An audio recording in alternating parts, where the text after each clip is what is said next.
So here's a message for you parents who are listening to this presentation. I want to share with you an experience that I had with my peach tree. As you know, here in Utah, when peaches blossom, they're always in danger of being destroyed by a frost. If it gets below 27 degrees for an extended period of time, it could destroy all of the blossoms on your tree, and therefore in the fall, you would have no peaches.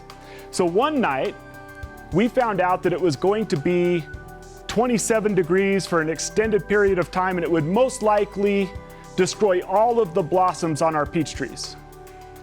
So we had this little neighborhood meeting. All of us have peaches.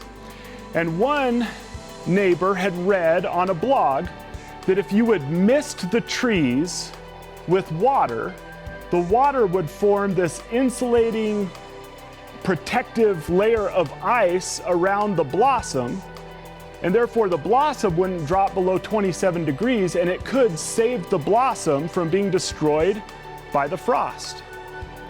And so we decided we were going to do that. We decided we were going to go out at about 2 in the morning, and we were going to take our little misters, and we were going to stand by our peach trees, and we were going to mist them with water. But one of our neighbors decided he was going to beat the system.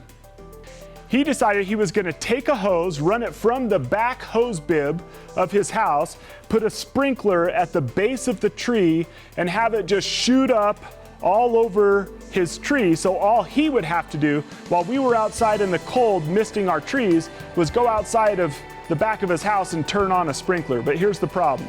He turned it on, and then he went to bed, and he fell asleep. The next morning, this is what he discovered. This is a picture of the actual tree.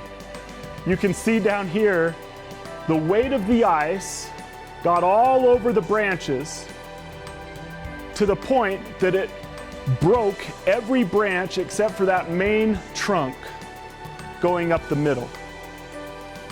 Now, what might be the lesson? It might be this.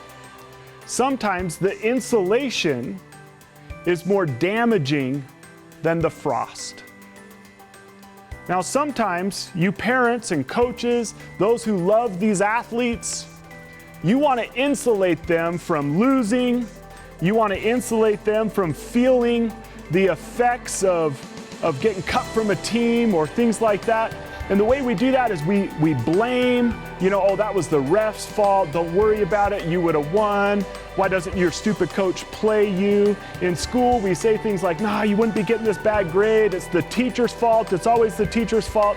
And we try to insulate them instead of letting them face a frost or two. That insulation, like with this peach tree, may be the most damaging thing that happens to our children.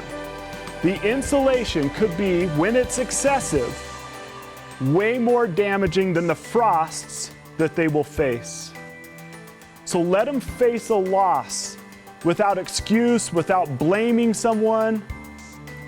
Let them learn those lessons and learn to respond. That will be way better for them in the long run than insulating them from everything and destroying their tree like this destroyed this peach tree. So don't over-insulate. It's good for them to face a frost or two.